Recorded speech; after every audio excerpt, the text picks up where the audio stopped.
गाई छेली मेंढा गध आउ घोड़ा आउ कौन ओट ए सब हेले कौन हमर गृहपालित पशु।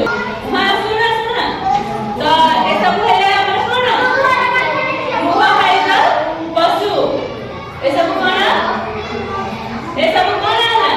गृहपालित पशु।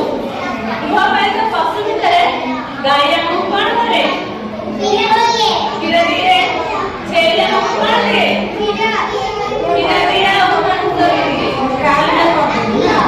घी भी दिए और कुकुर हमको कौन करे हमको सुरक्षा दिए कुकुर हमको कौन करे सुरक्षा दिए है चोर मन को हमको रखे हम घर को रक्षा करे ना नहीं भगाई दिए ना।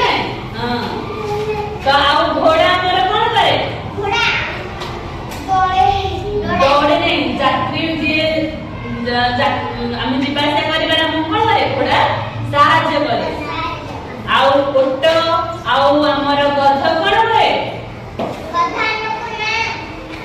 हमर जे माल माने अछि ना जिंस पत्र नेबा पई देखिथिबो गध पिठरे जिंस पत्र लोड करके निया होतबो। आउ ओट पिठरे भी केबे देखिछ ओट देखिछ